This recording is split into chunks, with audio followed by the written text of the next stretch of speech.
Hello, basketball fans. My name is Steven. I'm here to talk about something that has been weighing on my mind for a while. I've never spoken out about it. I've had my own thoughts on the topic, basketball topic, and I figured now would be a good time to share what I feel is going to be controversial because the topic itself is controversial. But here's my 2 cents and my thinking behind it. The topic I want to speak about is debate between LeBron James and Michael Jordan. Which one of those players is the best to ever do it? You can call it the GOAT, whatever it is you wish. In my opinion, the GOAT is Earl Manigault from New York. He was the original GOAT. That's who I call the GOAT. It was this nickname, whether it be about greatest of all time, acronym, I don't know. He was the GOAT. That's what if you don't know who he is, look him up. Kareem Abdul-Jabbar, those who know the story of Kareem Abdul-Jabbar, Kareem Abdul-Jabbar is on record by saying the best player he ever played against was Earl Manigault. Like I said, look up Earl Manigault. He's what I consider the GOAT. But back to the topic of LeBron James and Michael Jordan. Like I said, it's controversial. You have strong opinions on both sides. My thoughts on the matter, first, before I give my thoughts, I think the intelligent thing to do, which I intended for this to be an intelligent presentation of my thoughts, not just an emotional based presentation. My take on what I want to start with is something I've never heard anyone on any level, whether it be on the radio, whether it be on television, whether it be former players, whether it be long-time journalists. I've never heard anyone break down the question, who's better, who's the best of all time? What does it mean to be the best of all time? That's a declaration which hasn't been clearly defined, and because of that lack of clarity, people can be having entirely different conversations, and often they are having different conversations based upon what they think the best actually is represented by versus what somebody else's representation is. If your two perspectives are totally different, if your two definitions of what it means to be better are different definitions, interpretations, and it could be more than two. You have five people, you might have five different, of course, that's obvious. But like I said, I've never heard anyone ever say, here's how I define. I've never heard it. If it's been said, that just means I've never heard it. So that's fine. But here's what I consider to be the best in terms of one player better than the other. When a basketball player steps on the court, what gifts have they been bestowed upon? If you believe in God, what gifts did God give you? If you don't believe in God, just because you are a human being with athletic traits and abilities, who's better? What are the things at basketball that you need to be successful at? You need to be able to shoot the ball well, of course, pass the ball. You need to be a defender, both on the ball when you're defending somebody in a one-on-one type of situation, off the ball when you're in a help position, when you're trying to execute how a team is going to be incorporated for being a good defensive team. Offensively, off the ball, when you're not only having the ball in your hands, where are you otherwise? It's been said once before, those who may know the man Al McGuire, I want to give him full credit for this. He's where I heard it from when I was a very young basketball fan. He made this statement by saying 95% of the time, when you're on the basketball floor as a player, 95% of the time, the ball is not in your hands. What are you doing with that 95% of the time in order to be a person who contributes to the success and the victories that your team would like to have? So when offensively, how are you not only playing with the ball in your hands, what are you doing when the ball's not in your hands? These are all the things I look at. Rebounding, steals, those are very tangible stats that you can look at to determine who was better than the other. They like to use the term hockey assist to speak to like what you do to help your teammates score, like not just assist, but hockey assist. Those things. When it comes to all of these traits and more, basketball IQ, he just seems to get it. This might not be someone you would consider to be a candidate for Mensa, but for some reason, basketball, he takes the basketball, as the phrase goes, like a duck takes the water. It's just natural. It seems to be natural for him. So that type of thing, which again, that's going to be subject to someone else's interpretation of what basketball IQ is. But I guess it's kind of like that congressman's quote for pornography. I can't define pornography, but I know what it is when I see it. So a basketball IQ, maybe it's something you really can't define, but you know what it is when you see it. I like to think that I have a very good ability to do that myself. But I think that's also another way you equate what it means to be better. Those are one of the contributing factors. When I take a look at all of that, your ability to be versatile. Are you primarily known for just one thing that you excel at an elite level when it comes to NBA or just professional basketball? We assume the NBA has the best basketball players. I think that's a safe assumption. Excuse me. But when it comes to the basketball abilities, when you are looking at all the different traits, do you excel at just one on an elite level? Do you have more than one area where you excel at an elite level, where you're the best ever? All of those things. And then, of course, you take a look at what it is you do best, what it is you may not do the best. You match them up from player to player. And that itself is what is going to be my definition of better. Now, you notice that at no time did I ever mention winning, whether it be games, whether it be division titles, and most particularly never about world championships or the entire league titles. That's probably a clue right there as to where you think I'm going to go with who I think is better. And it should be. I'm not trying to hide that. I'm not trying to keep you in suspense that much longer. But I think winning championships, there are so many things out of any one player's control that it's not anywhere close to truthfully accurate to say that has to be held up as a defining difference between one player's being better than someone else being better. Case in point, those of you who may know the name Robert Horry. Robert Horry, if my information is correct, he has at least 5 titles. I'm going to try to look this up for you real quick. Robert Horry, to see how many titles he's won, but I think he has won 5, maybe 6.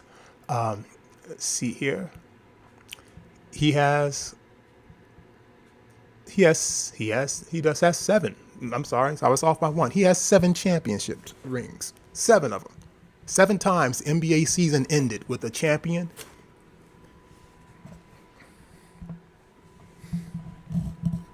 And I do apologize.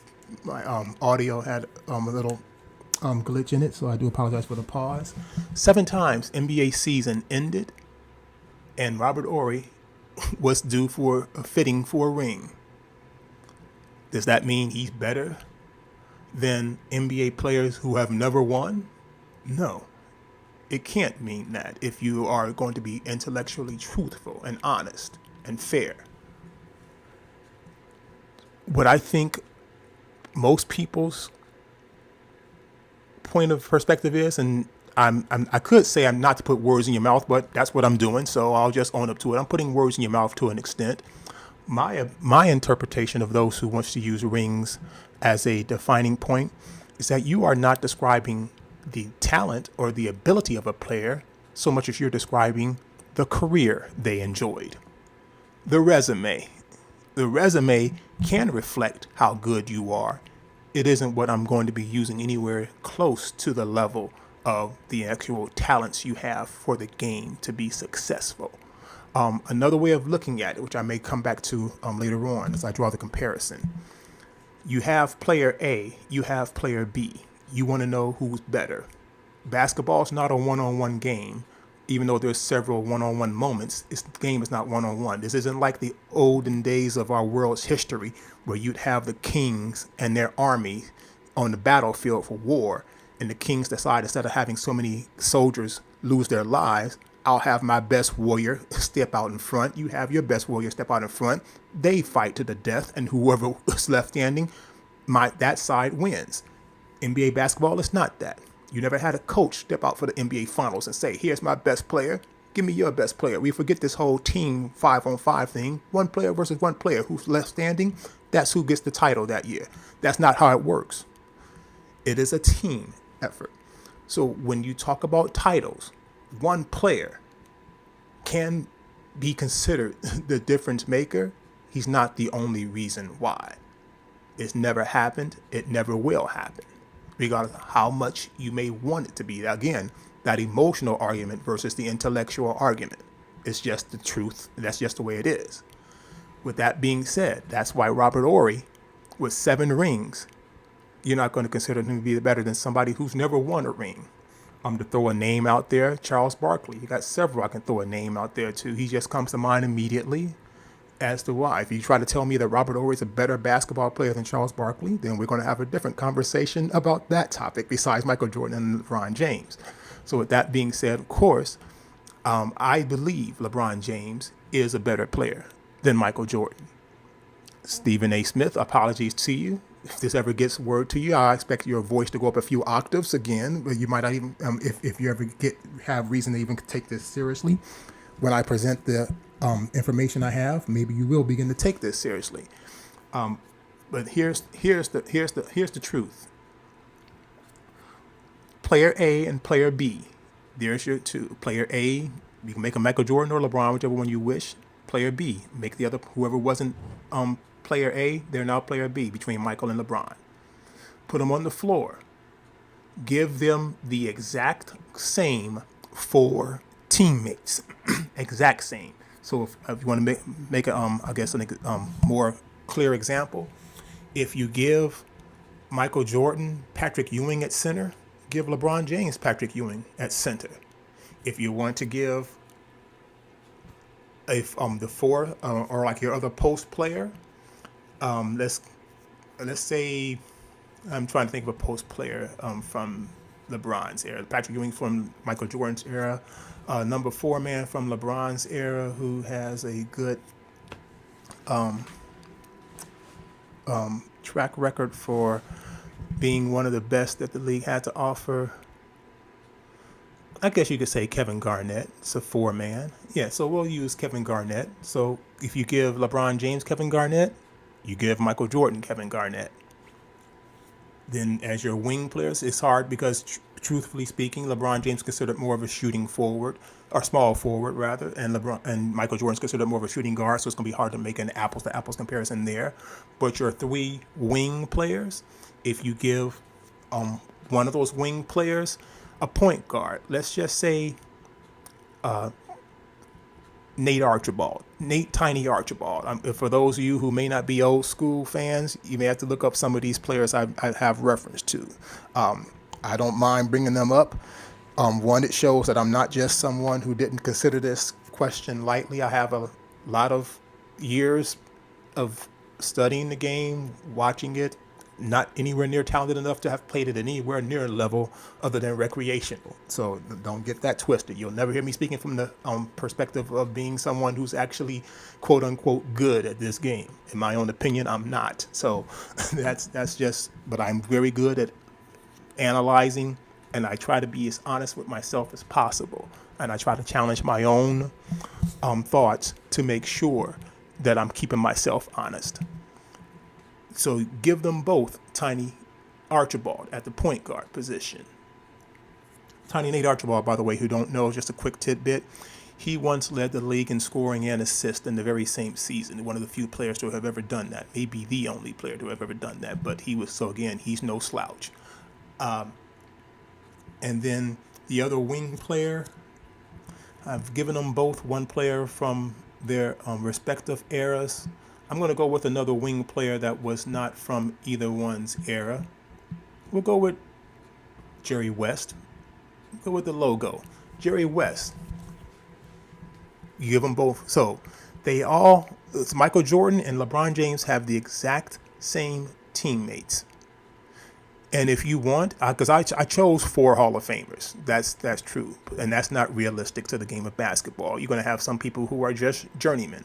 If I throw in the names of journeymen, I might leave guys scratching their heads saying, "Who the heck is that guy?" But you can do whatever you wish. Just make sure they're the same. Make them all guys who were bench players for their entire NBA careers. Make them all the same. Whoever you give Jordan, give LeBron James the same player, and vice versa. Put them on the floor. Whose team is going to win? Obviously, the less talented the team is, the more that's going to figure to favor Michael Jordan. Why? Michael Jordan's a scorer first.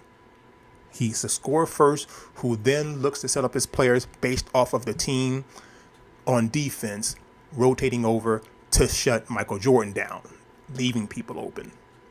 And so he's passing as a plan B, so to speak, not as a plan A.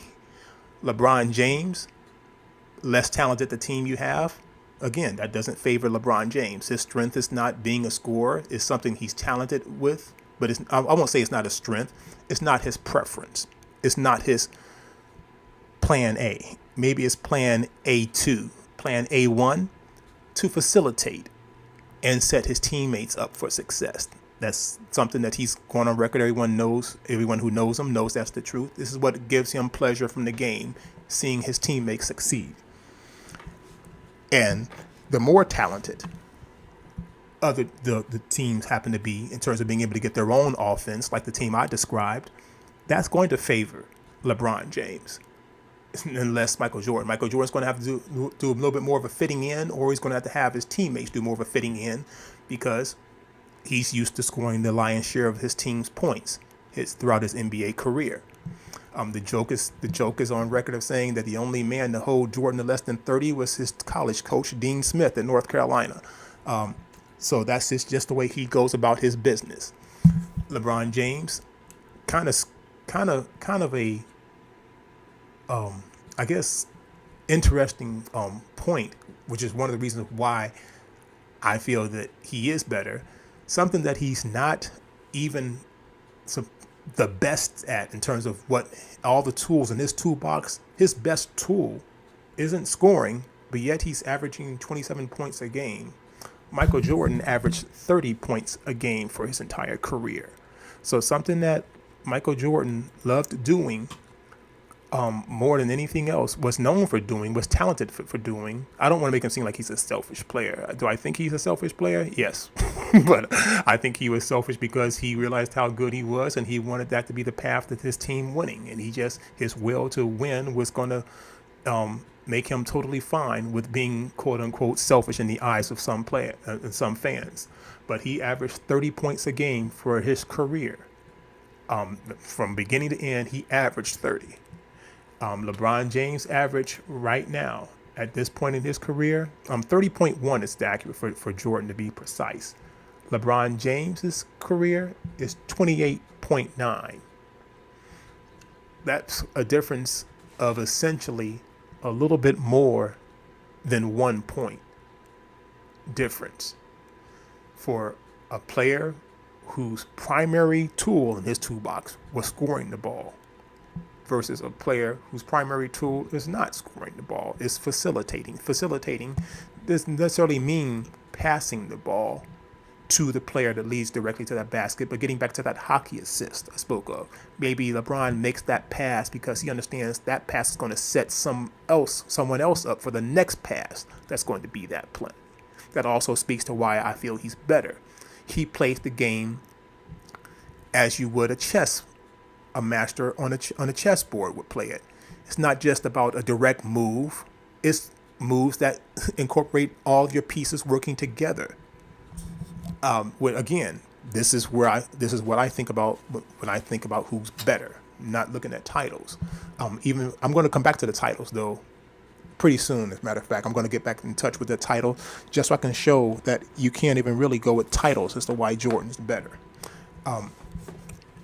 So with that being said, all the gifts that makes Michael Jordan what he is. And Michael Jordan is not like I'm saying he stinks right away. That's part of the difficulties in a conversation like this. Sooner or later, the other person feels like whoever is not being given that description as being the best ever, as if they're saying that person stinks.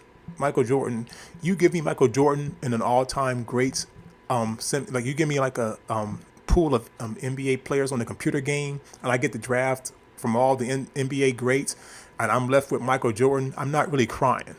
Okay, Michael Jordan will win me some games, and I like to think with the way I know basketball, I can take Michael Jordan and beat somebody else who has LeBron. So I feel pretty good. I think I would be pretty good at that. Maybe I'm right, maybe I'm wrong, but I'm not upset. Michael Jordan is nowhere near someone who's overrated. He's not. He's just not the best of all time. And with LeBron James, with when you have his abilities on the floor for facilitating, and yet he's only scoring 1 point less over his NBA career, that speaks to, again, why one of the reasons why LeBron James is better. He takes what Michael Jordan does better than anything else, and he's right there with him over the course of a career, 1 point less. Hello, I wanted to apologize once more. I gave some inaccurate information in terms of stats I was quoting, so I want to throw this in here rather than record the entire recording all over again. I just wanted to make a quick correction. I gave LeBron James credit for scoring 28.9 points. That's wrong. That's what he averaged in all of his playoff games combined. In the regular season, LeBron James averaged 27.2. Let me make sure that 27.1 points per game. His assist, originally I had him at 7.1. It's actually 7.2. So whereas, again, Michael Jordan's points were 30.1, his assists were 5.3. So if you make a 2-point conversion for each assist in the 2 points, Michael Jordan's directly responsible for scoring 40.7 points per game. If you now adjust LeBron James down to 27.1, and then you take the 7.2 assist, multiply that by 2, that makes you responsible for 14.4. Add that to the 27.1, and that gives LeBron James a total of 41.5. So LeBron James is still more directly responsible for points in terms of scoring and assist compared to Jordan. Jordan, again, was at 40.7. LeBron's at 41.5. But I did not want to leave that number that I gave earlier as an actual truth. That was my mistake. I'm looking at the wrong place on the source of information that I got to read playoff scoring compared to regular season scoring. So I'll go ahead and splice this in there. So when you hear me speaking about the other numbers, just ignore those other numbers of 28.9 for LeBron. That's not correct. Again, I do apologize. Now, what does LeBron James? Well, those other stats, which I hate to just look solely at stats, but that's a good starting point because it gets the conversation going. And then for those who can go deeper with me beyond stats, that's great. Those who can't or just don't want to go beyond stats, it's America. You're free to do that too. So with that being said, Michael Jordan's career assist. I mean, I figure it's about points. Who wins? The team with the most points. What keeps track of points most directly? Well, the points you score yourself. 2, the assists you have, which led immediately to someone else scoring. Michael Jordan scoring, in terms of assists, 5.3 over the course of his career. That breaks down, realistically, you say 10 points, 10 or 11 points, because you figure some of those might be and one, so that led to a bucket and a foul, and then a free throw was made, it led to a 3-point shot being made. So you can't make a straight correlation that says 5 assists equals 10 points. It could be more. Most likely it's got to be more. It's going to be at least 10 points. So you can't. It's hard to get an assist when you only score 1 point in that possession. So with that being said, 5.3 assists for Michael Jordan. LeBron James over the course of his career is 7.1. So again, that's those who say, what does LeBron James do best? They'll say is passing the ball, and which literally, I won't say literally, but pretty quickly it makes its way towards saying he's good at getting assist numbers. Someone who's good at passing, you figure is going to have higher assist numbers than someone who's not good at passing. So with that being said, you take what LeBron James is known for and Michael Jordan, for someone who scores as much, getting 5 assists over the course of your game, that's, again, it's not like that stinks. It's not like that stinks at all. But it's not on the level of what LeBron James does in terms of producing points. So, but if you just made let's just say for the sake of comparison, and it's not going to be completely accurate, you have a 2-point conversion. 1 assist equals 2 points. So we're just going to leave it at that for right now.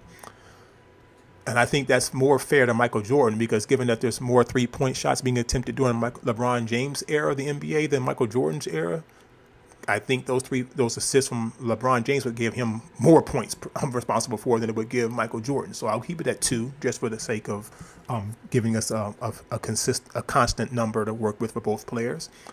You have Michael Jordan with 5.3, so that equals 10.6, added to his 30.1.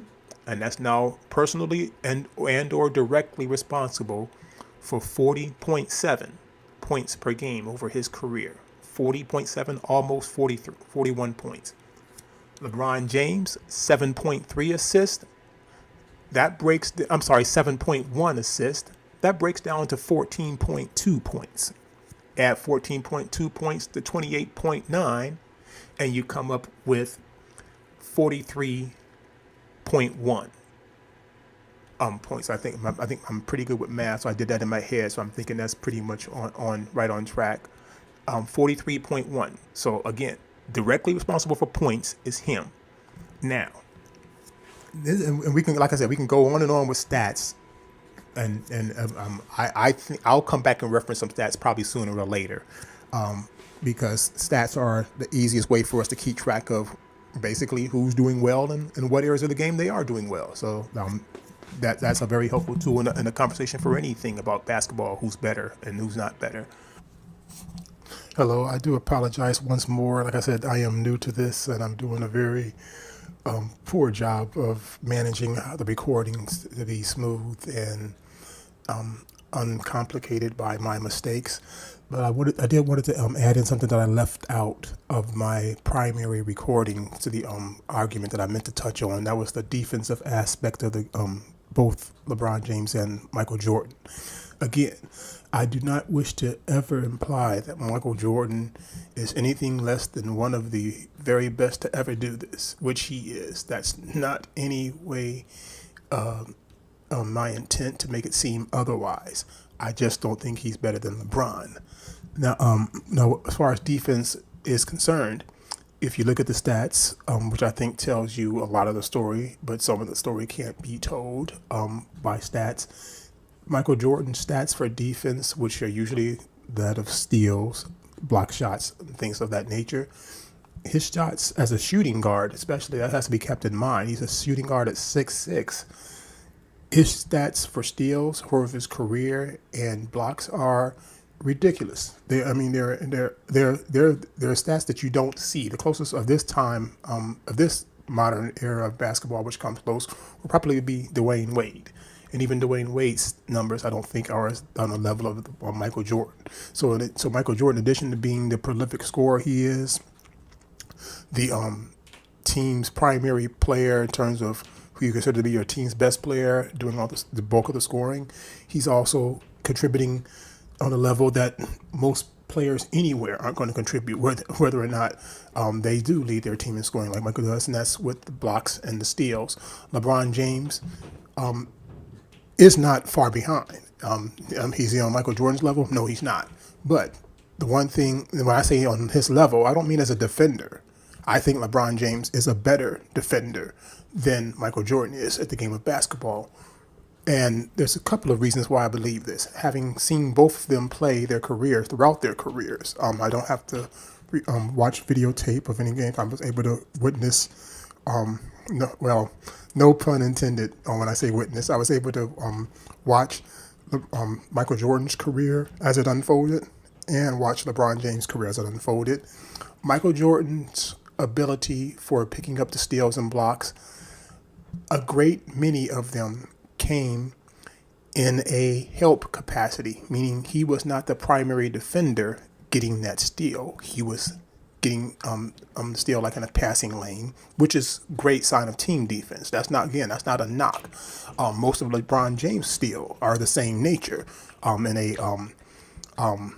I guess part of the basketball intelligence that LeBron James is noted for having is that he understands what the team is going to run when they call their plays. He knows what everybody's going to move, and that helps him anticipate passes, and he's able to get the bulk of his steals that way. Michael Jordan's similar. Michael Jordan did more of it. The block shots, almost all of Michael Jordan's block shots came as that help side defender that quote unquote came out of nowhere to block the shot. Michael Jordan was the first one. No, I'm sorry. He was the second player that I've ever seen with the now famous chase down block, when the guy's breaking away for the layup, seemingly with nobody to stop him, and then coming up from behind, blocking the shot from behind, pinning against the backboard in many cases. Michael Jordan was the second. The very first person I saw was Tayshaun Prince on Reggie Miller in the playoffs. And Michael Jordan was the second one where Michael Jordan not only chased it down and blocked it, he blocked it with two hands. In other words, he jumped off the ground. Most incredible play I can remember seeing in a long time when I had seen that. He jumped off the ground when, again, the player's already clearly ahead of him, shooting his uncontested layup, you would think. Michael Jordan jumps off the ground with two hands, doesn't knock the ball away. He takes the ball and he basically takes the ball with two hands and he just pins it against the backboard, and then he pulls it down. Whereas most of your chase down blocks, they're just knocking it away and it bounces off the backboard and it ricochets and goes either out of bounds or it goes to a teammate on defense or a teammate on offense, and that's how it works. His chase down block was the end of the conversation. He blocked it, his ball now, and so that was incredible.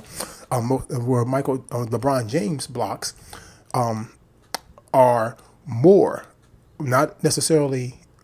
Most of his blocks came one-on-one primary defender. More of his block shots came of a primary defender compared to Jordan's block shots. Also, something that doesn't show up in the stats. End of game situations, quote unquote, the winning time, whether it be playoffs or regular season, LeBron James gets switched on to pretty much anybody you want to switch him on to. Whether one game he's defending Dwight Howard in the playoffs, he himself admitted that's a little bit more than what he would like to have asked of him, because Dwight Howard's a big boy himself, and he is a center naturally, whereas LeBron James was playing against the center, but he's defending that. He's also defending power forwards. He's defending point guards. He's being tasked with shutting down Derrick Rose. Not Dwayne Wade. LeBron James is being tasked with shutting down Derrick Rose one-on-one. And that's no easy task. And LeBron's 6'8", 250 being asked to guard Derrick Rose.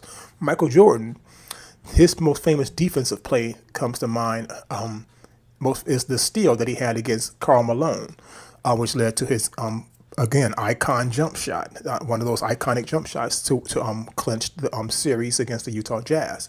I think that was his sixth. Yeah, that was his sixth final title. That steal he got against Karl Malone was not because he was guarding Karl Malone one-on-one, where Karl Malone was trying to post him up. Michael Jordan, I believe, was guarding Jeff Hornacek, who had went away from the play to the weak side of the floor where the ball was on one side against the sideline. Michael Jordan did not follow Hornacek all the way across the floor. He stopped because he read, again, to his credit, he's smart enough to read what's going to happen. He reads that Karl Malone's trying to post up Dennis Rodman, and he anticipates the entry pass from the wing, close to the sideline, and as the ball gets to Karl Malone, Michael Jordan comes up from behind and steals it. So again, that was a help defense capacity rather than just locking someone down and taking his candy, as I like to say, taking his candy from him right straight up. So, but the thing is, that defense that Michael Jordan is applying right there, as great as it is, no one's telling Michael Jordan in timeout, hey, you got Karl Malone. You got to shut him down. This is on you now. The fourth quarter is winning time. I want you guarding Karl Malone. He's not being asked for that, and nor should he be. He's 6'6", 210 pounds, 220 pounds. He's not able to guard players that LeBron James can guard. So whatever stats he's getting those stats in somewhat of a more defensively limited capacity. That means he has to now help to get his numbers as they were. And credit him, he busted his butt on defense. He's smart enough to read plays on defense in terms of what the offense is trying to attack the Bulls with. And he took advantage of his talents and his brains to get those steals and the block shots. Now, with LeBron James, he's more of that one-on-one defender and a help side defender. That gives him more defensive versatility, gives your team a better chance to be successful by giving you more favorable matchups based upon time and situation and circumstance, and the matchups, of course, of personnel on the floor. So even though Michael Jordan's defensive categories, steals and blocks would be higher than LeBron's, small, but it's still more is more.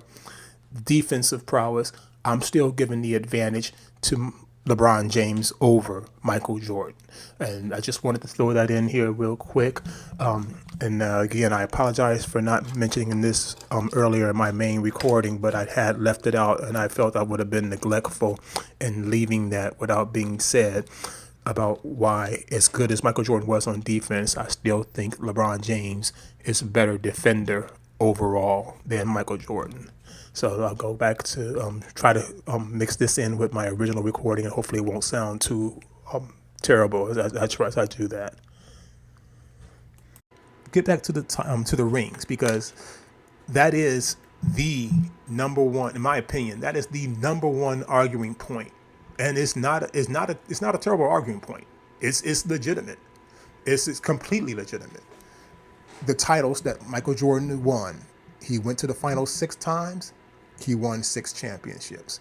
Those who want to get extra credit on their book report will say, and he won MVP 6 times of the finals. Okay, so it's not like he was just there for the ride. He was the ride that everyone else was taking to get to their titles when they played for the Bulls. LeBron James, 9 visits to the finals, 3 wins, 6 losses, 3 MVPs as well for his 3 wins. And they're saying, drop the mic.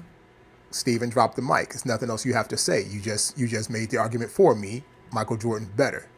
NBA is about winning titles. It's not about who's better, about winning titles.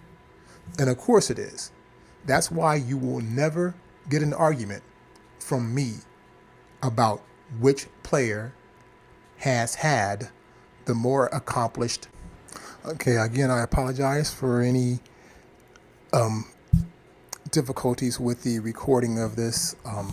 This is my first time recording myself saying these things for consumption for someone else other than anybody on the other side of the telephone or on the other side or in the same room with me when I'm having this conversation. So I'm an amateur at this, so please bear with me.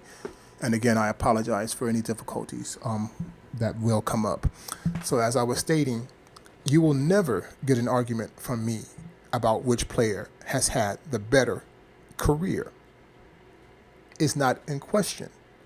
Michael Jordan's had a better career. 6 trips to the finals, 6 wins, 6 MVPs. I mean, the use of old cliche, that speaks for itself. And because it does. LeBron James, make up whatever I want. You can say make up excuses or give whatever explanations you wish to give. He's not 9 for 9. Is it awesome that he's been there 9 times? Of course it is. Is it awesome that he's been there 8 times in a row? Heck yes, it is. Definitely it is.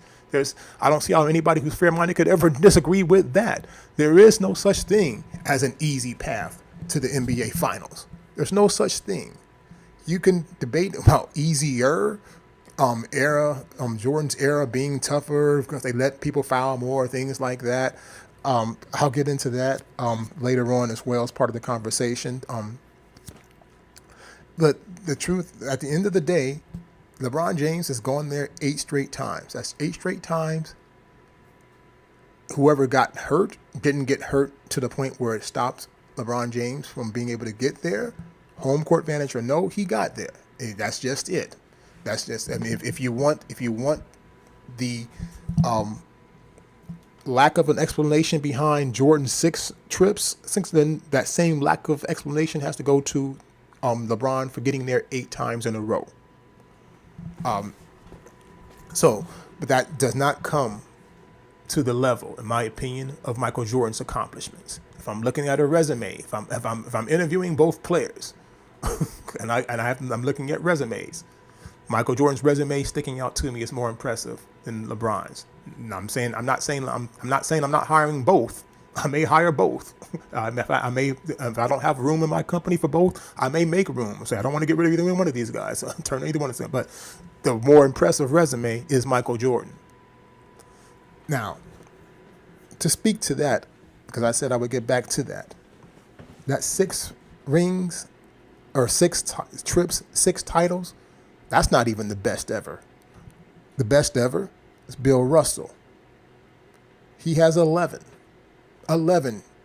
trips to the final, 13 trips to the finals, 11 times he won. I believe the record, he actually had 8 in a row, 8 trips to the NBA finals, 8 victories.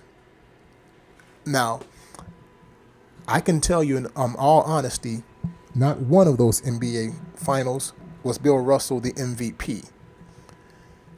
Now, the reason why he wasn't the MVP is because the NBA did not give out an award for an NBA Finals MVP until after that run of the Boston Celtics was passed. I can't even recall the exact year. I want to say it was the early 70s, maybe the late 60s when they started giving out NBA MVP awards. And that was that was after Celtics. So that whole thing about, like I said, Jordan, 6 trips, 6 victories, 6 MVPs, you can't really make that comparison. I would like to think that Bill Russell's going to be at least getting the lion's share of those 11 titles MVPs, if not all of them. But the same argument you wish to choose as to why Jordan is the greatest of all time, you can't use it, is what my point is, because Bill Russell surpasses Jordan in the argument you wish to use to separate Jordan from LeBron. So if it's all about the titles and the rings, then again, Russell has Jordan and everyone else beat. If that's your definition, it's not mine. But if it's yours, you're going to have to reconcile intellectually, not emotionally. You're going to have to reconcile intellectually why 11 is not better than 6. What was it? Michael Jordan made a joke about recently when I think it came to MVPs. And he said 5 is better than 1, something like that. Like he was making in a moment of humor, he was trying to just say the number is the number. That's basically what it came from. It's like there is nothing else really to be argued with. The number is the number. The number for Jordan is 6. The number for LeBron is 3. The number for Bill Russell is 11. So I mean, think about that for a minute. I mean, you can say everything you want. There was like what how many teams? I'm going to paraphrase. You can say there's only 8 teams in the NBA at that time. How hard could it be to win a title back then? Like, there is no easy path to winning anything. There is no whoever telling you there's an easy path to win something has probably never won something. If you've ever won a championship, whether it be in high school, whether it be in middle school, whether it be in college, if you've won a championship, it wasn't easy. If it was easy, then there's nothing that's that great about it. There's still a line from a movie, to give proper credit where it's due. Tom Hanks' character in the movie A League of Their Own. The hard is what makes it great. So there is no greatness in winning titles unless it's hard. There is no easy way to win rings. The number is the number. 3 for LeBron, 6 for Jordan, 11 for Bill Russell. So you can argue that Jordan is better than LeBron based upon 6 titles versus 3, but you can't argue that Jordan's the greatest of all time over LeBron because of 6. Because if the greatest of all time, and your definition of that is those rings, and that seems to be the favorite arguing point, your arguing point is immediately brought into question when it doesn't stay consistent to your choice, Michael Jordan. It isn't consistent to give Jordan 6 as the reason, but not to give Bill Russell 11 as the reason. It just doesn't. The number is the number. So with that being said, another arguing point for those who would have Michael Jordan being better. Actually, no. I'm going to speak a little bit about those titles a little bit more. We're going to stay on this topic a little bit more. One problem I have with that resume that I'm looking at, a few problems, few things stick out. One, I'm going to use this as an arguing point.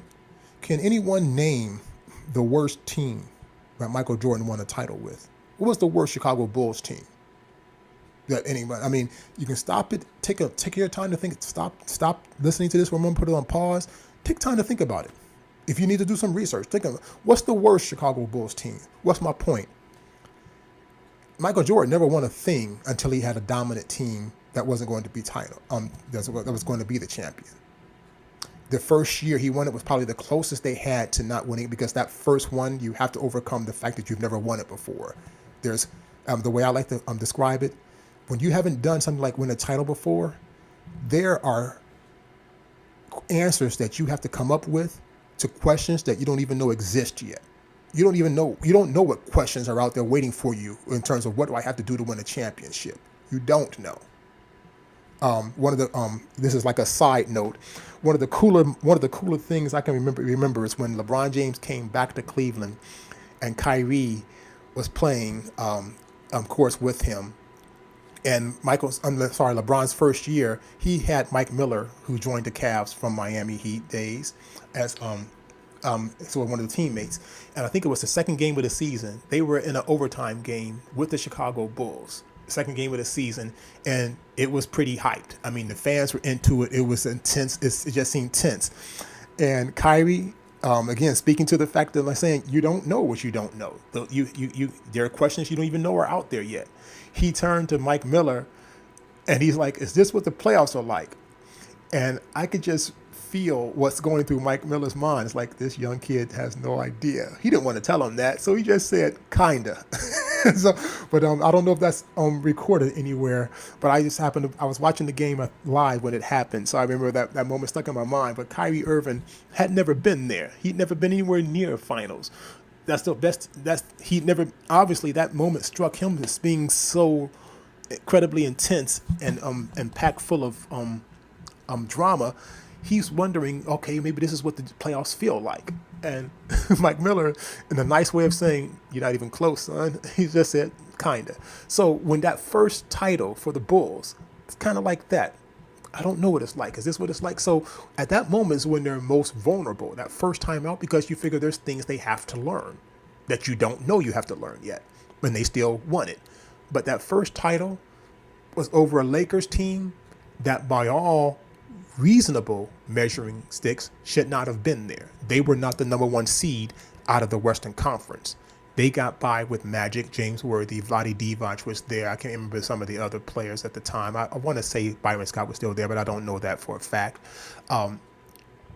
They were the experienced team. Portland Trailblazers were the number 1 seed. That's who the Lakers beat in the Western Conference Finals to get to the NBA Finals.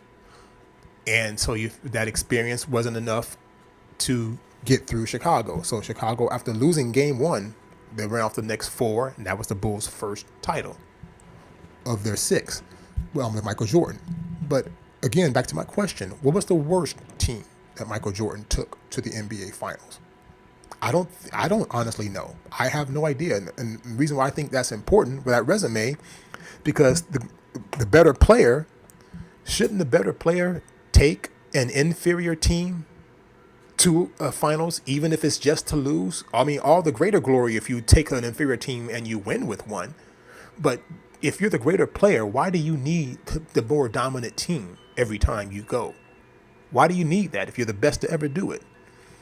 Another point I'm going to bring up in that same token, there were at least 2 or 3 trips to the NBA playoffs every season with Michael Jordan where he had to get through the Detroit Pistons, the bad boys.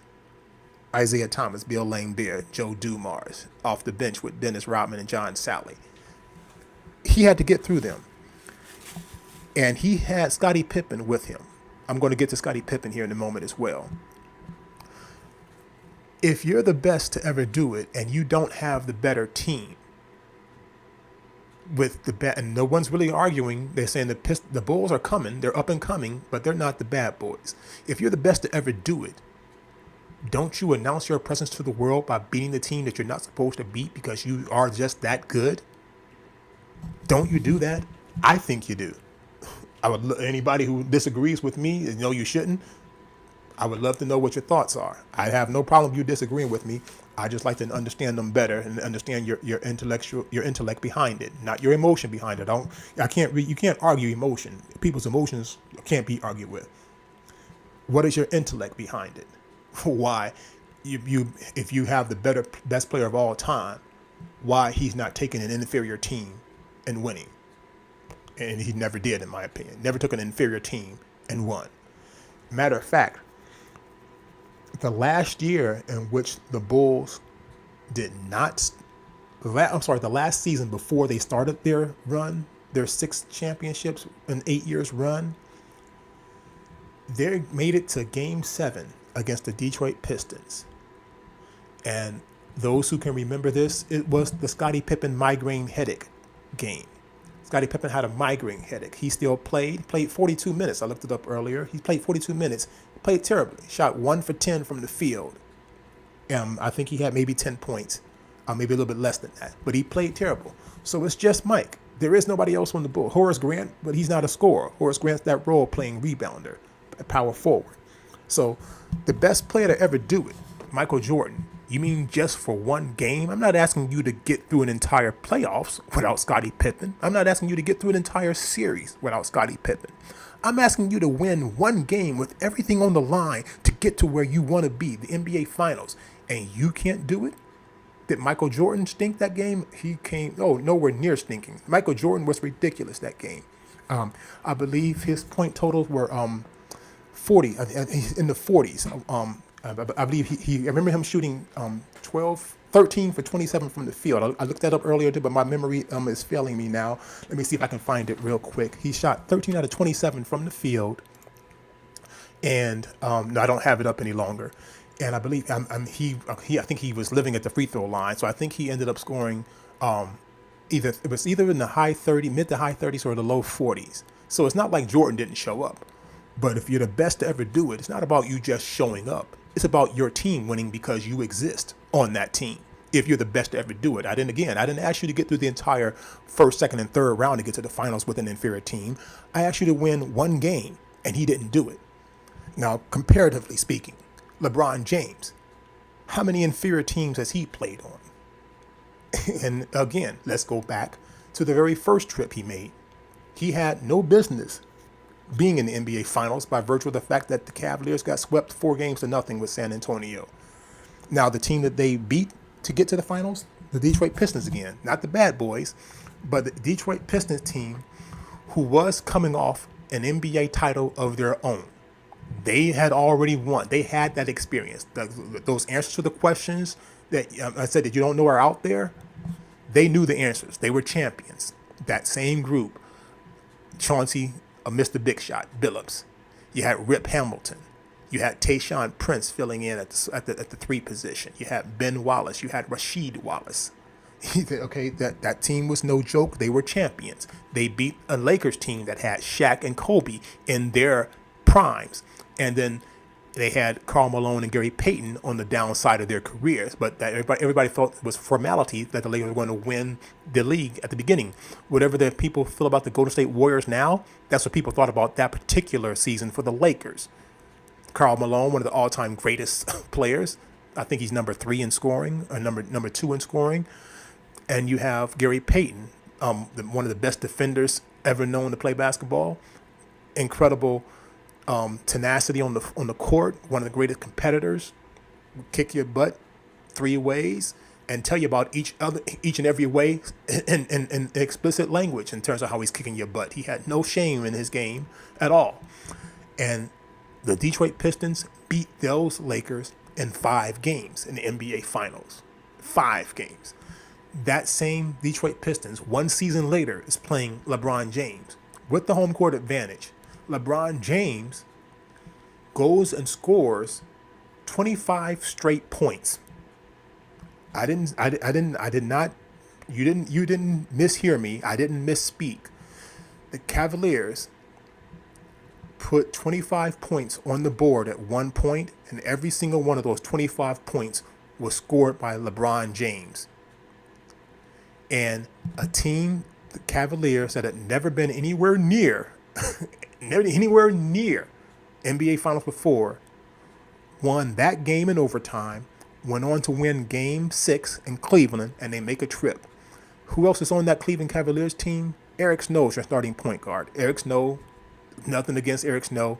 He's not going to the Hall of Fame in the NBA. He's not. At least not for playing. If he becomes a coach later on, then maybe he'll go there for that. I'm trying to remember. Zydrunas Ilgauskas, he has a shot at going to the Hall of Fame. He does. He had not an absolutely standout career. He had some injuries that took over his career trajectory and put him on a different path, so he wasn't as good as he could have been. But he's possibly going to be a Hall of Famer.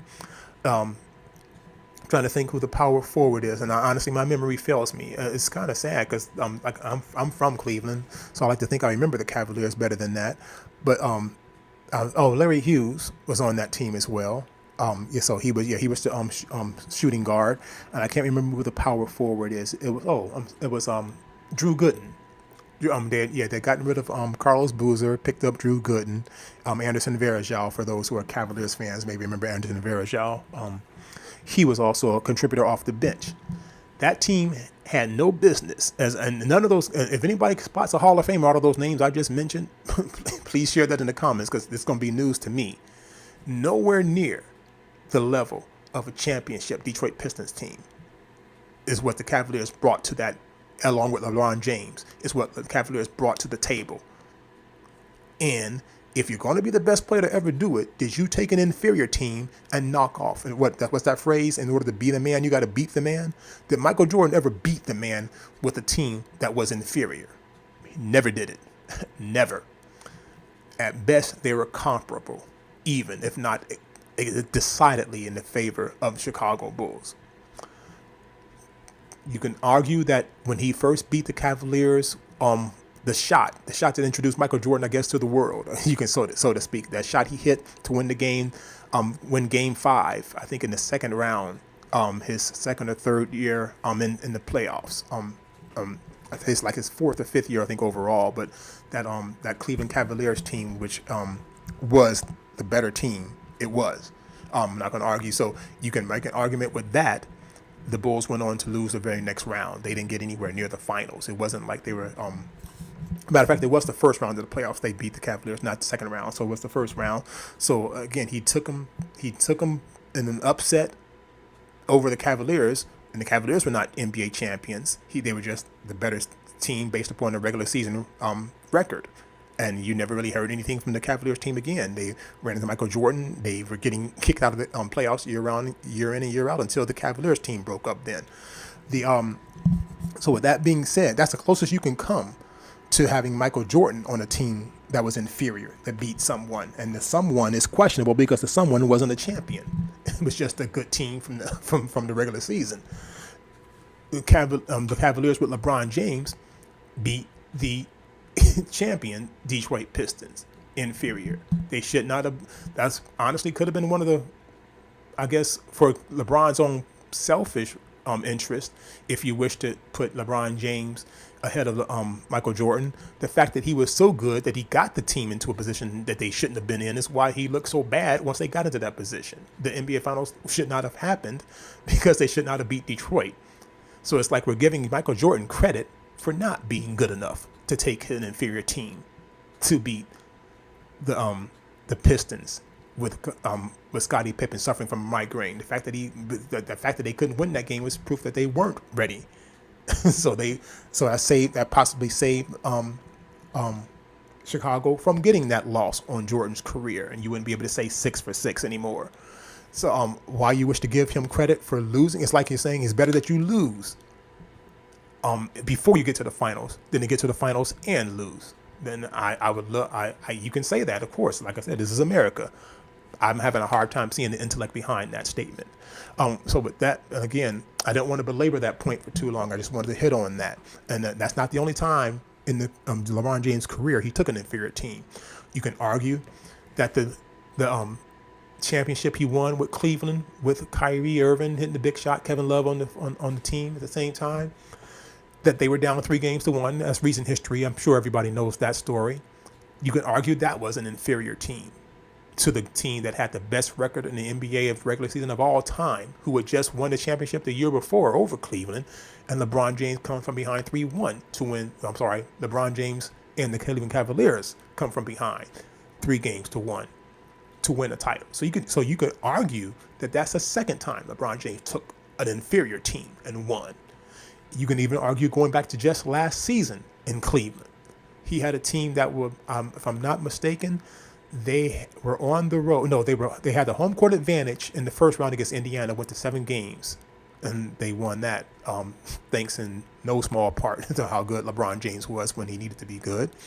The next 2 rounds against Toronto and Boston, they were the team without the home court advantage, and LeBron James, again, is the biggest reason, not the only reason, the biggest reason why they advanced to the finals one more time. So you can argue again that he took an inferior team, and I think they were the 4th seed, an inferior team, and they make their way. No, I'm sorry, they were the third. They were the third team, because I think Boston was the number 1 seed that year.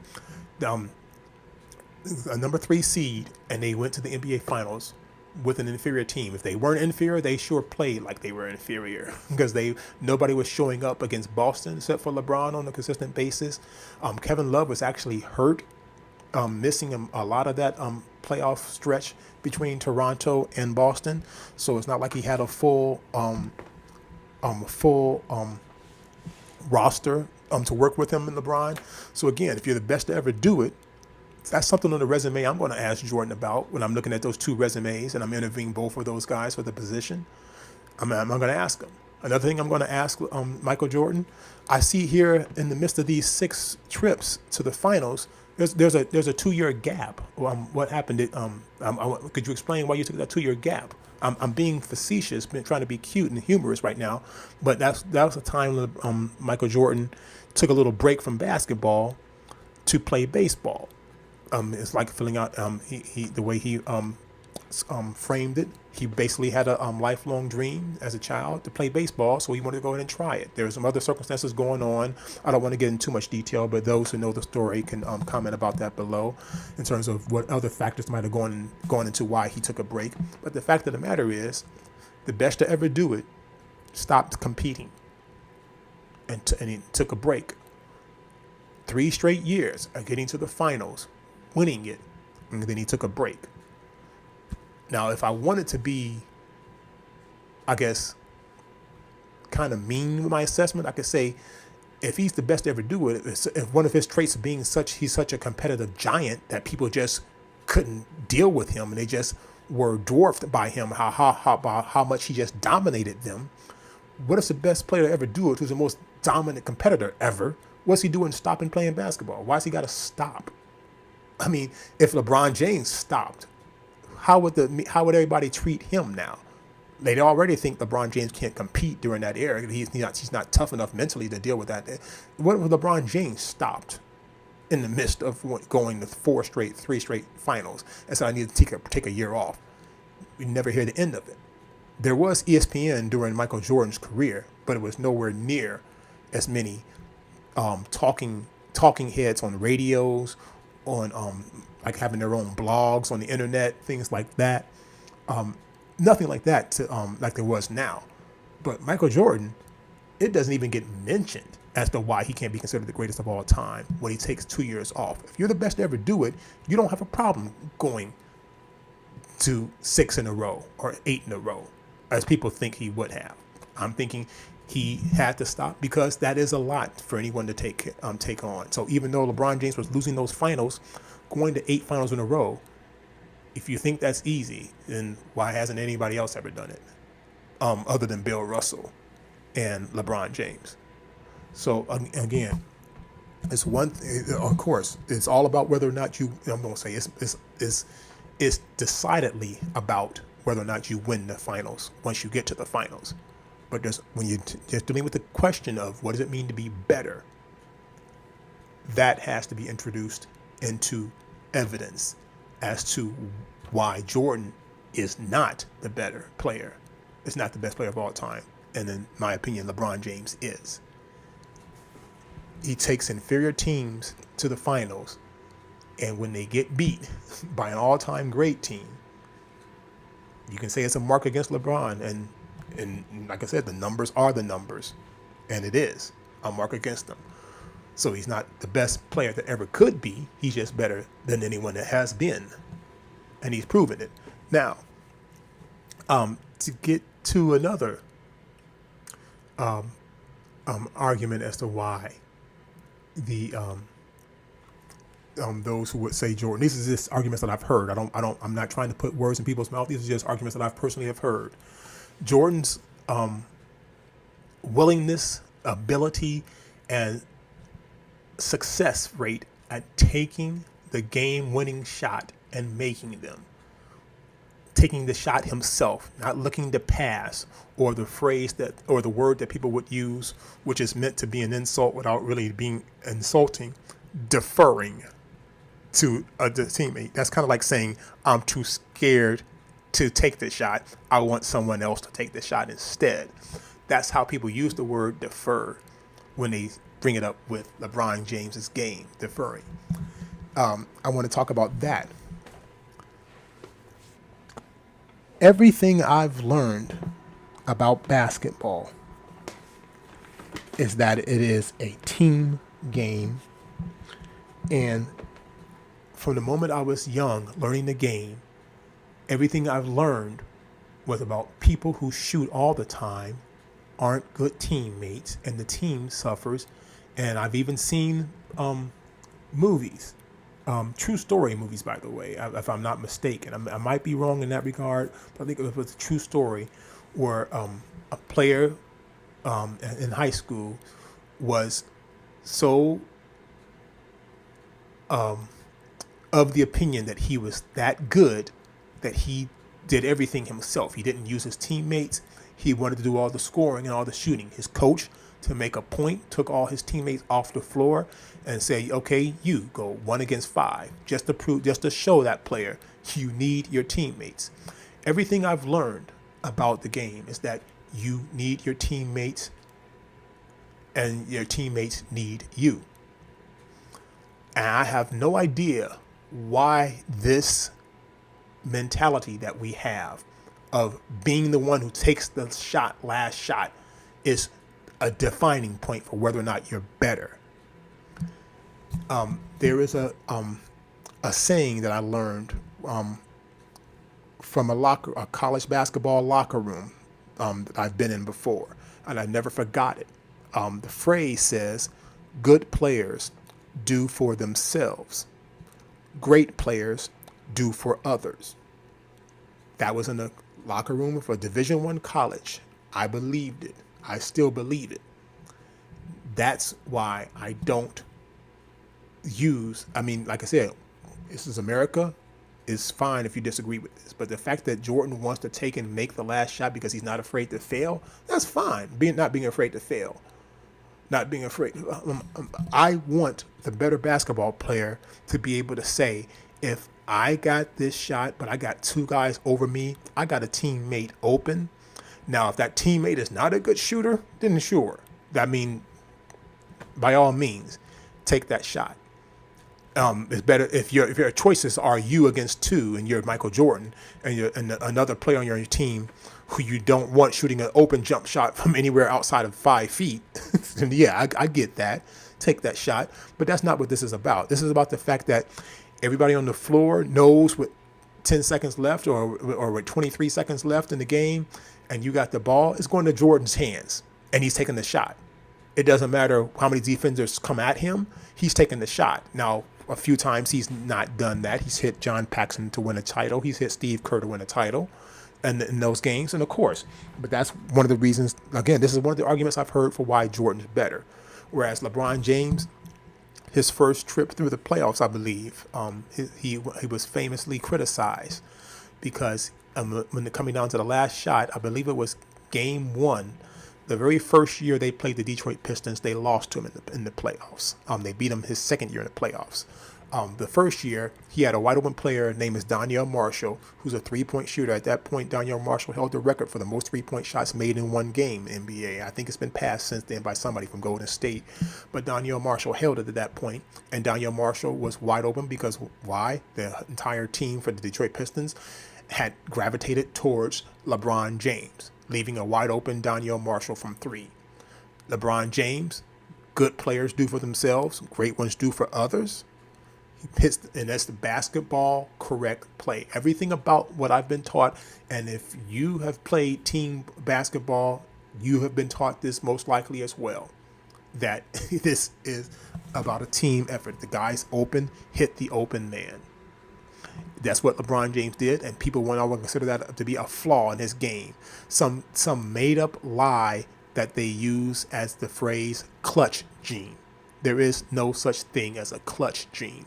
There is a I'm too selfish to care about anybody else but myself gene, if there or personality trait. And that's basically what it comes down to. I'm too selfish that I'm going to take the shot over passing it to somebody else that I don't think is going to make it. I'd rather live and lose. I'd rather living like win or lose with me taking a shot that is, by all measures, a bad shot, according to the game of basketball, rather than giving somebody else on my team an open shot that I help create because the teams are gearing towards me. Now, there's times, like I said, times when you are going to take that shot, even if you are double teamed. There's times you aren't. LeBron James is good enough. Again, what's his favorite thing to do? Enjoy the excess of his teammates from facilitating the offense. It was all within his nature. That is not to be lauded. That is to be applauded. It's not to be criticized. It's to be applauded. As a matter of fact, during the early 80s, Magic Johnson, Larry Bird, came into the NBA. People say they saved the NBA because it was doing poor in ratings at the time they came into the league. They said the thing that made them so enjoyable to watch is that they both shared the ball. And at that point, the argument was which one of those two guys were the best player in the league. And they were in the argument for the best player of all time. And then Michael Jordan came. So somehow around the time of Magic Johnson, Larry Bird passing the torch to Michael Jordan for the face of the league, it became a thing worth complimenting that players played 1-on-5 or 1-on-4, and I don't get that. If you are going to agree with that, like I said, that's just where you and I would disagree with one of the things we figure is more important than the other. A player who can get the most out of his team and not just out of himself is something I value more when I think of who's the best to ever do it. So again, that's not something you can actually definitively prove like you can looking at titles, things like that, non-titles, teams that you beat. That's just your preference and who you want as a basketball player on a team you or on a guy you think would be better than the other. And that's just philosophical difference.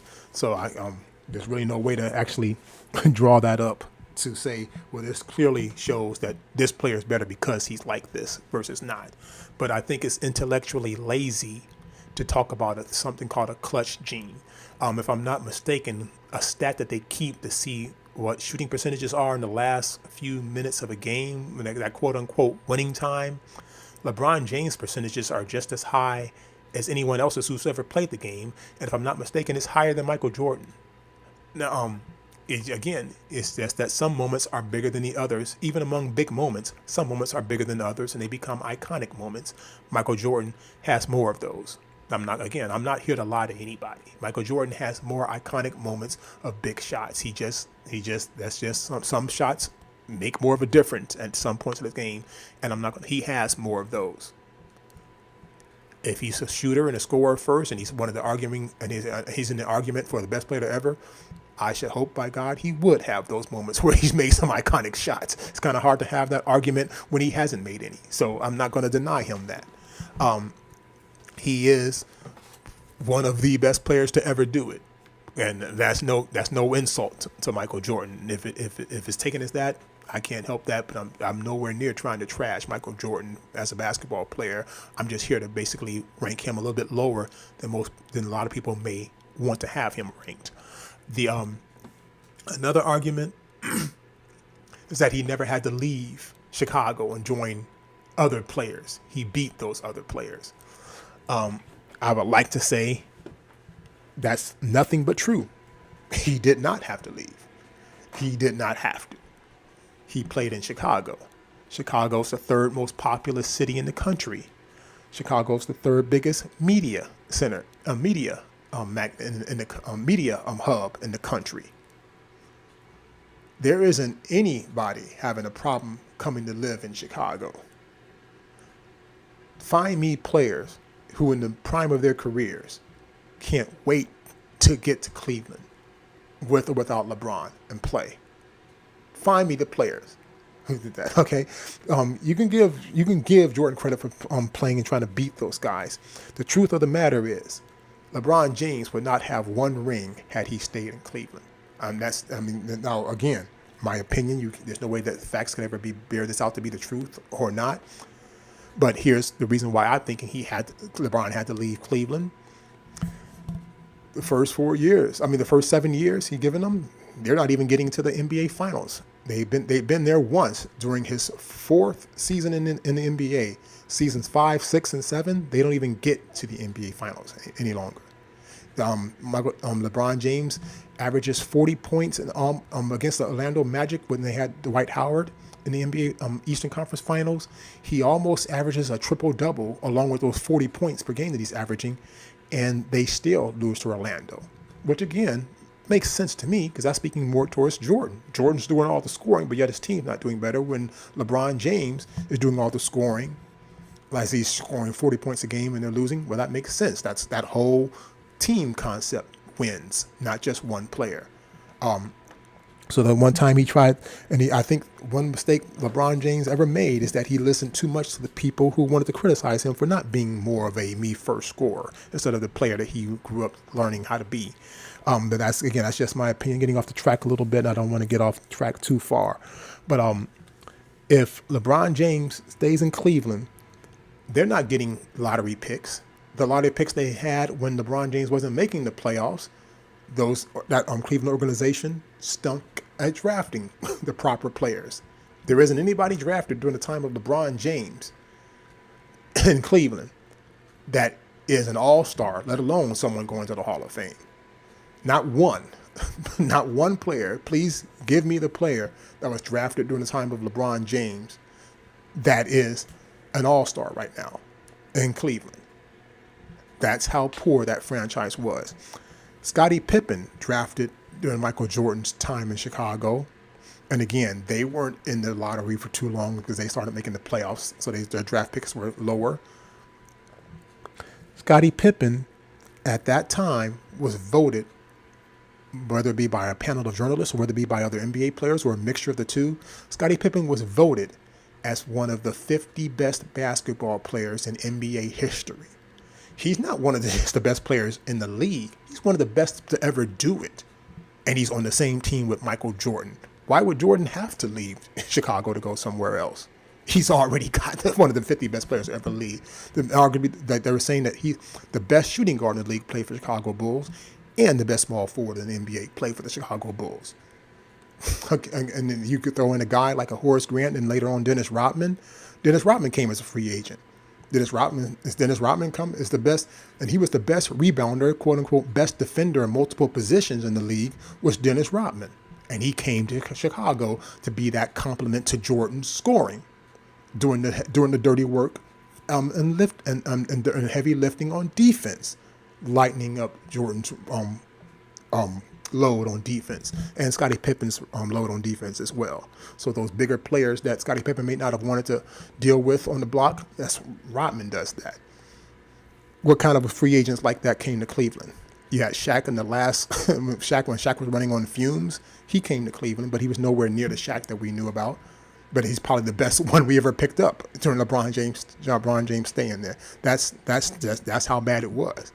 And Shaq himself said that Cleveland itself, because Cleveland's a bit of a joke. People think the city's not very attractive to anybody else wanting to go travel anywhere. As Joakim Noah said, I've never heard anybody say I'm going to Cleveland for vacation. He said that that's one of the jokes. He wasn't really joking, but that's one of the things I took as being a joke about how undesirable Cleveland was as an attraction place for people, let alone NBA free agents. So, of course, LeBron has to leave if he's going to get his ring. They're too good to get a draft pick.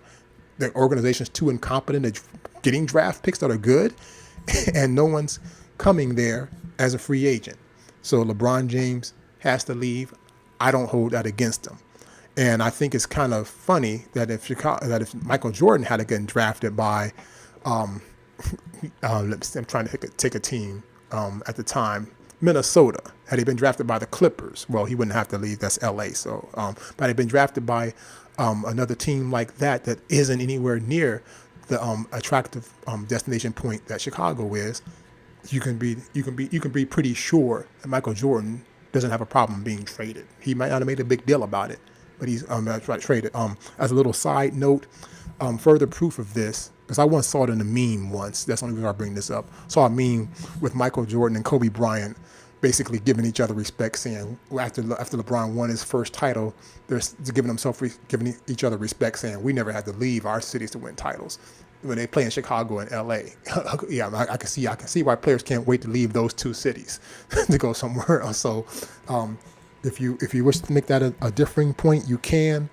Intellectually speaking, you're trying to say that Cleveland should be just as attractive as Chicago and LA. You're gonna have a hard time convincing me. I'm from Cleveland. But I have no illusions about what kind of city Cleveland is. It's not the destination point, not the destination spot that Chicago and LA are. So that's so LeBron James going to Miami was the best move any GM could have ever made, because it led to them drafting Kyrie Irving, led to them drafting Andrew Wiggins, which is used as a trading chip to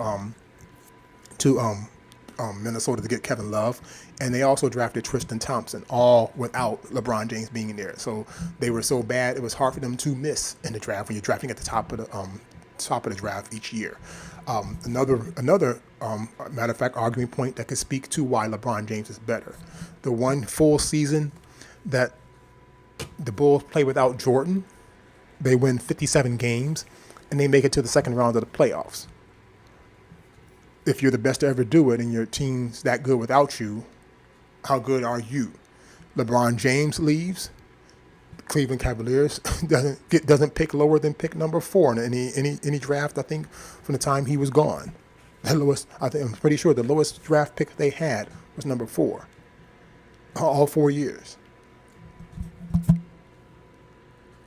And so, again, that's you can just take a moment to think about that for a moment.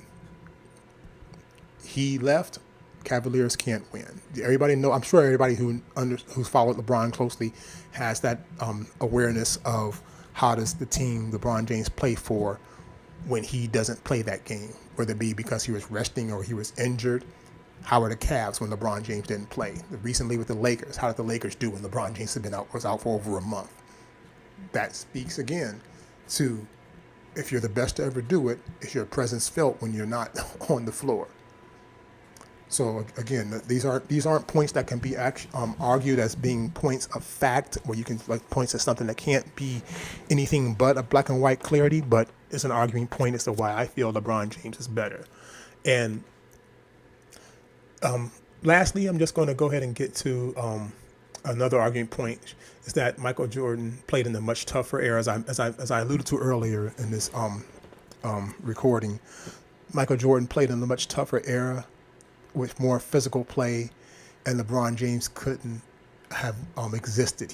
He would have, in other words, he is so weak competitively, he would have wilted. He would have been average.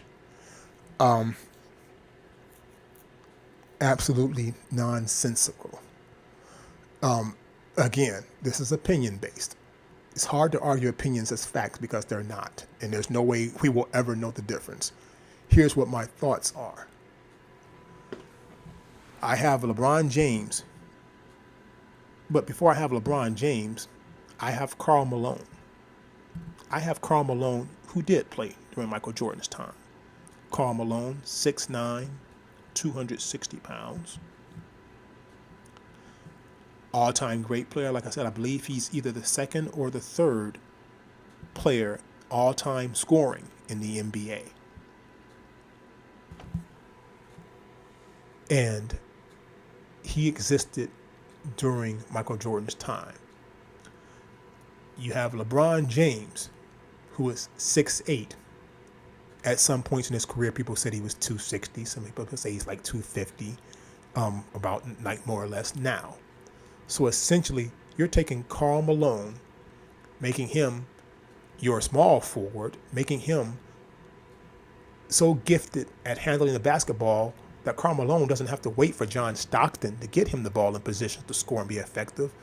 He can go get the ball himself in the backcourt and bring it up and decide whether he wants to finish himself or set someone else up. That's Karl Malone. Karl Malone doing that. So how in the world is someone with Karl Malone's physique going to be just, and with more ability than Karl Malone, going to be just average? That's people who take that team first attitude that LeBron James was taught, and he tried to stay true to as best he could.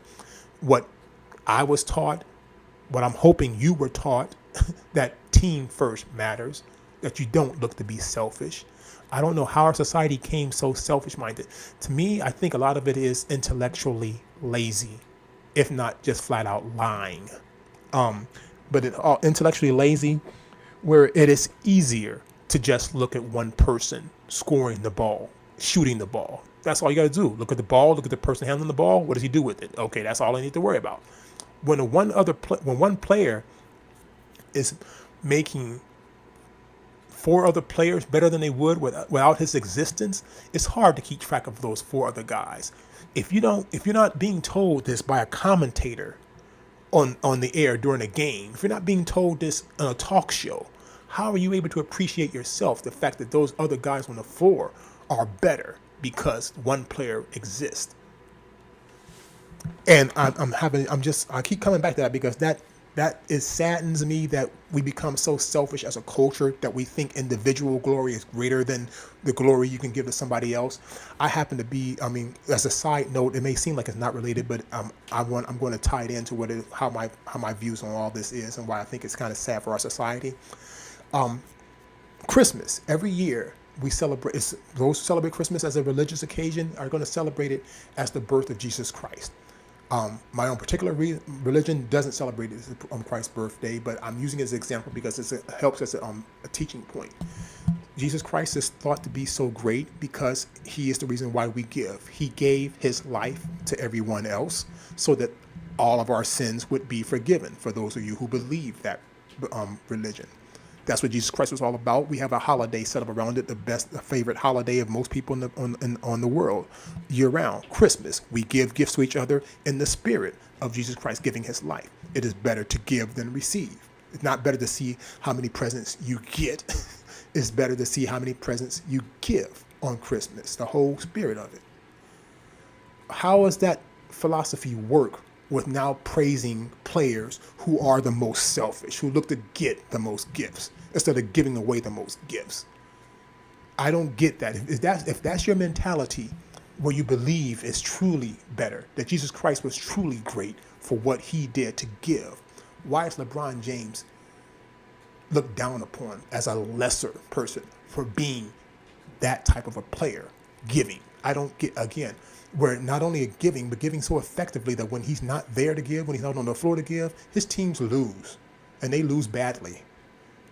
And Michael Jordan's team in the year he didn't play, won 57 games without him. So if he, so his presence of giving was not felt as much as LeBron James' presence of giving. So again, I just wanted to make that little side note in terms of that's why I struggle understanding people who would want to applaud someone for playing selfishly. I mean, it's selfish. When you take shots like that, you're being selfish. If you're talented enough to make them, great, but you're being selfish. And there's so much more you get out of making your teammates better. There's so much more you get out of that, where you can actually beat teams that are better than you when you are looking to give and create a culture of giving. Rather than waiting on one person to do all the scoring, you just try to get in where you fit in. That's not going to beat you very many teams that are better than you. And history has proven this with Michael Jordan. Again, one game with the migraine.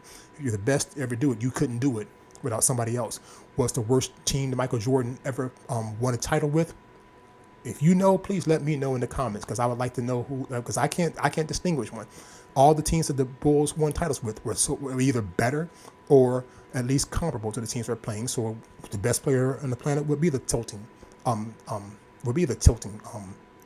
I guess, weight on that scale. So that makes sense. But not once did the best player ever do it, ever beat someone that was better than him, other than the first round of the playoffs one year. and that was a weak example of a team that never won any titles, Eastern Conference or NBA titles. They just had a better regular season record. So I'm having a hard time understanding how the me first mentality is to prove somebody's greater than anybody else who's ever played, let alone greater than just one other player like a LeBron James, Michael Jordan comparison. And then, so lastly, the getting back to the league being tougher to play in with using LeBron James as a Karl Malone who can handle the basketball and go wherever he wants. There's no way in the world I'm believing he's going to be just average. It doesn't make any intellectual sense. It's as if you guys think he's going to get scared and start crying because people play too hard or hit him too hard back then. He's a pretty big boy, in case you guys haven't noticed. Karl Malone wasn't spent too much time crying about the league being too hard, and he didn't have the skills to get himself past defenders. Karl Malone was basically so much bigger than everybody else that people were worried about him hurting them. It's hard to get in front of Karl Malone coming down the lane off of a pass from John Stockton, or in transition getting a pass from John Stockton. What makes me think that people are going to actually step up and say, oh, I can't wait to get this soft 260-pound, 250-pound LeBron James, who's much faster running than Karl Malone is, who has the ball handling ability to get by his man, and now I got to come over and I can't wait to go over and hit him hard so he can start crying. I know he's going to quit. I mean, that makes no intellectual sense. That's what the mentality of the NBA was. None. The bad boys had to play Karl Malone twice a year. I don't remember that being a problem for Karl Malone. So I don't remember that being a problem whatsoever. So, like I said, you can believe that if you wish. This is America, and we're allowed to disagree. I don't see any intellectual value behind that belief. Now, if you're going to make the statement about LeBron James playing during Michael Jordan's era, I think it's only intellectually honest and fair to make the comparison to Michael Jordan playing in today's era. And, everybody's eyes, I'm sure there are a lot of people's eyes who would light up saying, oh, please let Michael Jordan play in today's era. If you need to see that, Stephen, to see how much better Michael Jordan is than LeBron James. And I can't disagree with you on a certain level. Is with the league set up to have more of an emphasis on freedom of movement on the floor, why wouldn't a player like Michael Jordan be the best of all time conversation subject in any era he played in? The best of all time, well, I would like to think that means the best of any time, whether it be his era, someone else's era. The best of all time should transcend eras. It's only natural that it should. It's almost say natural. It's logical that it should. Here's the problems I have with Michael Jordan. Can he exist? How many players average 35 points a game these days in the NBA? How many players average 32 points a game in the NBA? Not many now. However, scoring is up. Teams are scoring more points. Teams, in particular, with the advance of basketball methodology are shooting threes much more as a weapon than they were back then. Now, with that being said, Michael Jordan wasn't the best three-point shooter. He wasn't anywhere near good at three-point shooting, even during his time back then. Now, I don't want to put too much on that. He was, as a career, he shot let me go back to his actual page here for a moment. I apologize for the delay. He shot 32.7% from the three-point line, 32.7, almost 33%, which isn't horrible, but it's nowhere near what you call deadly. Now, truth be told, he only averaged 1.7 three-point attempts for his entire career per game. Not even 2 attempts per game, because like I said, it wasn't a weapon. Now, I have no doubt in my mind that if Michael Jordan plays during the era of now when three-point shot's a weapon, Michael Jordan's going to develop into a three-point shooter that's going to be deadly. I mean, everybody remembers, again, those big shots, all iconic shots. It's hard to think about Michael Jordan's career without thinking about that game number 1 against Portland when he drains, I believe it was 6 three-pointers in the first quarter, and he has no idea how he's making those shots himself. So he shrugs his shoulder. Again, those iconic moments where he just turns conveniently to the camera, but he's also turning towards the scorer's table where the announcer's calling the game, and he shrugs his shoulders like, I can't explain why I'm making every shot like this. So, I mean, but again, so I have no doubt in my mind that one of the greatest players to ever do it is going to develop into a three-point shooter. He's going to put the work in. That's not going to be a problem. But what he's going to have to understand, in my opinion, is much harder now to play the way Michael Jordan played and win, because all the teams have scorers on them. I won't say all the teams contending for titles, contending for the playoffs, they all have scorers, more than one. Now, it'd be nice to see how he fit in. I would like to know, honestly, how the Chicago Bulls team, moving them all from the 90s to today's play. So they all have to worry about the three-point shot. They all have to worry about whether or not they can shoot. How does Dennis Rodman shot threes every once in a while, and everybody cringed when he did. Does he develop a three-point shot? Horace Grant. They have traditional 4 and 5. So that could be an interesting question in and of itself. But Michael Jordan existing in today's, I have no doubt in my mind he'd be in the conversation for the best to ever do it. Would he be winning titles in the East with Chicago, if that's where he played for Chicago, over LeBron James? We'll never know. I honestly don't think he would. I think he would win some, because you're not going to deny greatness. You just aren't. He would win some, and LeBron would win some. Who would win more?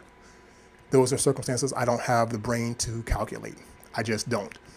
I just think that it would transcend giving all the talent in the NBA that Michael Jordan would have to change his game from being as scoring dominant as he was. He'd have to, because you aren't going to win. James Harden, here's his closest example of what Michael Jordan was back then. James Harden has been so far, scoring 30 points or more in 32 straight games. And Houston, they're saying that can't sustain itself. No, James Harden is no Michael Jordan. James Harden doesn't stink. He's not close to stinking. He's not Michael Jordan. You'll never get an argument from me on that. I think it would just be interesting to see how Michael Jordan would proceed through the playoffs, playing 4 7-game series. Much heavier of a load. Something I didn't hit upon earlier, I can touch on greatly. While LeBron James is going to 8 straight finals, he is playing a total of 168 playoff games during that 8 years. So that's in addition to the 8 seasons, he's now playing 2 more seasons worth of games. He played 10 seasons worth of games in 8 years, in 8 seasons. That's how much more of a load LeBron James has had to carry and going to 8 straight finals. That's why I'm not about to ever discredit LeBron James for not going. That's why I use that as part of the equation. He didn't stop playing in the midst of those, take a break the way Michael Jordan did. And Michael Jordan's reasons for stopping are his own. I don't mean to discredit him for doing so. He did so because he thought it was best for Michael Jordan, and I have no problem with that.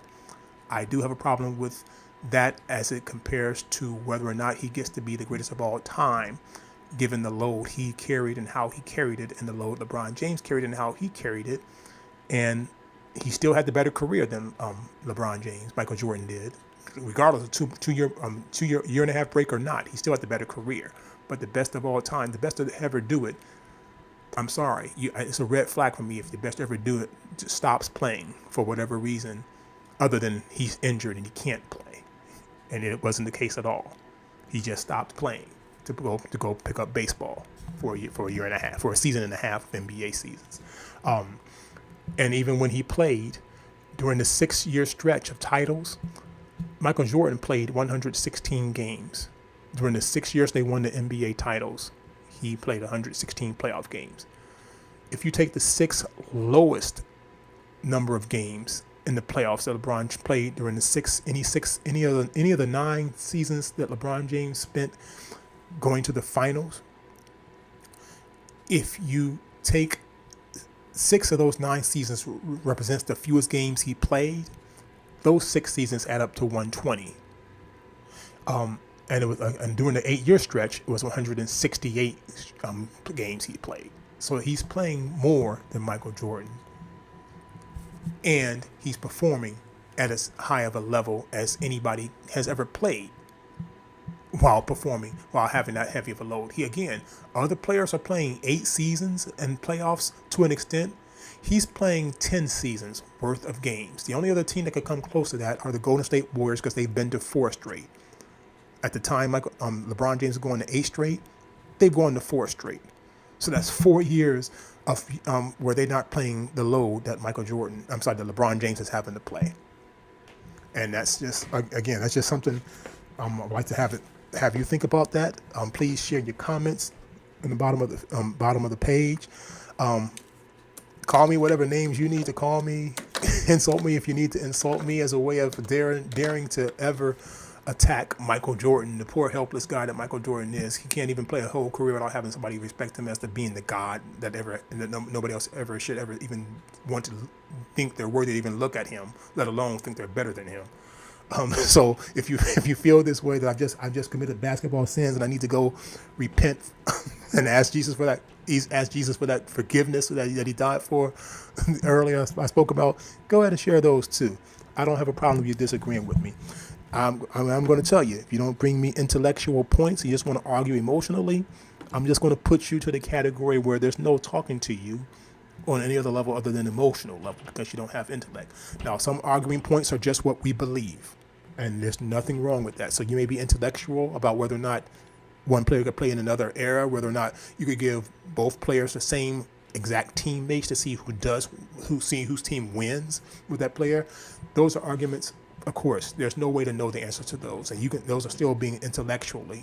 You can break it down intellectually, and we just may come to different conclusions in theory. That's fine. But if your arguments are that you want Michael Jordan to be the greater because that's who you saw growing up, or you saw him, or whatever reason you have, and whatever argument you have to make so that it looks like he won. That's like that one movie where the kid is arguing with the adult about LeBron James being better than Michael Jordan, and the adult says six finals, 6 titles, and the kid says, "That's your only argument," and the guy says, "That's the only argument I need." I mean, so it is not the only argument you need. It may be the only argument you want to present, but there's much more to it, and I've already went into that earlier. So I won't repeat myself, but I'm happy to hear it. That's an emotion. For me, that would be an example of emotional argument where you want the answer to be Jordan, and whatever argument you have to come up with as to why it gets to be Jordan, that's what you're going to present. I gave some examples of why Michael Jordan is better than LeBron James in some areas. He is. That's just the truth of the matter. LeBron James is better in more areas, and overall, LeBron James's best areas, in my opinion, are greater than Michael Jordan's best areas. Michael Jordan has more holes in his areas of greatness than I believe LeBron James does. So it's fun of being a sports fan. You get to talk forever and never change anybody's mind, but you still got to say what you wanted to say. So thanks again for listening. Like I said, I just wanted to have this heard just for the sake of making sure someone else would understand where I came from. Maybe it will help people think of things in a different way, and maybe not. But I'm going to try to this again later on. I think I'm going to come up with my next segment. Hopefully won't be anywhere near as long. I'm going to come up with something that bothers me a lot. I'm just going to tease it a little bit, where I'm going to try my best. Don't know if I will. I'm going to try my best where I break down how the step back jump shot, the step back 3-pointer specifically, that's a lie. It's an absolute lie. I'm going to break down what I mean. I'm going to record like another audio opinion session where I'm going to break it down. Again, I'm going to use intellect behind it, not just emotional arguments. But the step back jump shot is a lie. Thanks again for listening. You guys enjoy the rest of your day. Bless you all.